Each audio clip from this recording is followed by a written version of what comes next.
আসসালামু আলাইকুম। আপনার উপর শান্তি বর্ষিত হোক। প্রিয় শরীদ, খতমে কামালের 28তম ধাপে আপনাকে স্বাগতম। আপনি জানেন, রোগ শোক, বিপদ আপদ, আসমানি জমিনি বালা মুসিবত, সকল ধরনের অস্থিরতা, অশান্তি, অনিশ্চয়তা, নিরাপত্তাহীনতা, দুর্যোগ, দুর্বিপাক, আজাব গজব থেকে মুক্তির জন্যে খতমে কামালি এক সহজ আমল। খতমে কামালির এই আমলের মধ্য দিয়ে প্রার্থনাকারী প্রার্থনার সাথে মিশে যান। আসলে প্রার্থনাকারী যখন প্রার্থনার সাথে মিশে যান, তখন প্রার্থনা কবুল হয়। খতমে কামালি প্রার্থনা কবুলের এই পরম মুহূর্তে আপনাকে নিয়ে যাবে। তাই নিজের, অন্যের, সমাজের, দেশের, মানব জাতির যে কোনো কল্যাণের নিয়তে আপনি এই আমলে অংশ নিন। আপনি সকল বিপদ আপদ, বালা মুসিবত মুক্ত হন। আপনার জন্যে কল্যাণকর সকল দোয়া আল্লাহ কবুল করুন।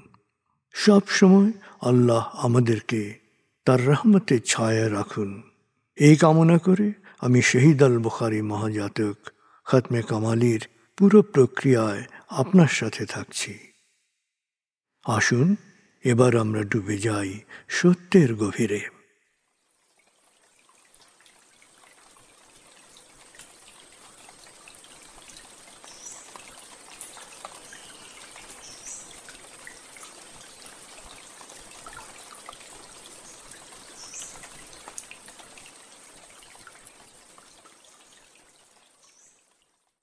হে আল্লাহ, বিতাড়িত শয়তান থেকে আমি তোমার আশ্রয় প্রার্থনা করছি।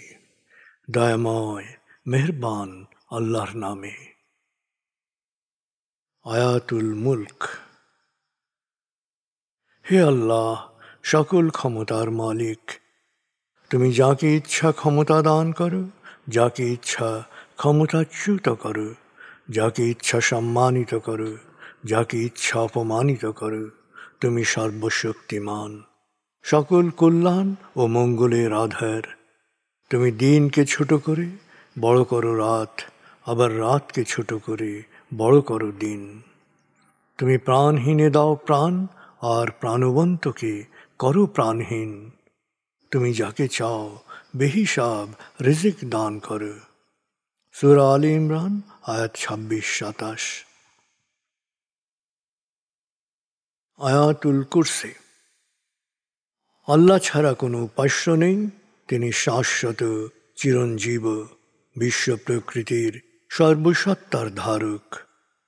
তিনি তন্দ্রা নিদ্রাহীন, সদা সজাগ, মহাকাশ ও পৃথিবীর সব কিছুর মালিক।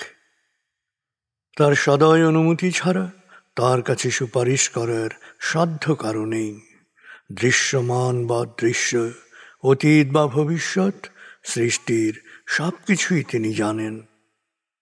তিনি যতটুকু জানাবেন, এর বাইরে তার জ্ঞানের সীমানা সম্পর্কে ধারণা করা কারো পক্ষেই সম্ভব নয়। তার আসন, তার কর্তৃত্ব পৃথিবী ও নভমণ্ডলের সর্বত্র বিস্তৃত, আর তার সংরক্ষণে তিনি অক্লান্ত। তিনি সর্বোচ্চ, সুমহান। সূরা বাকারা আয়াত 255।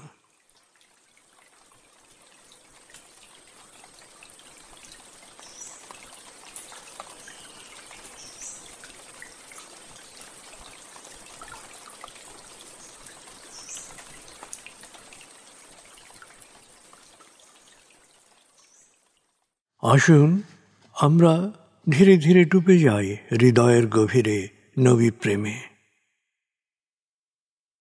বলগল উলা বিকমালিহি, কশফত দুজা বিজমালিহি, হসনত জমিও খিসালিহি, সল্লু আলিহি ওয়ালিহি। بلغ العلا بكماله كشف الدجى بجماله حسنت جميع خصاله صلوا عليه وآله।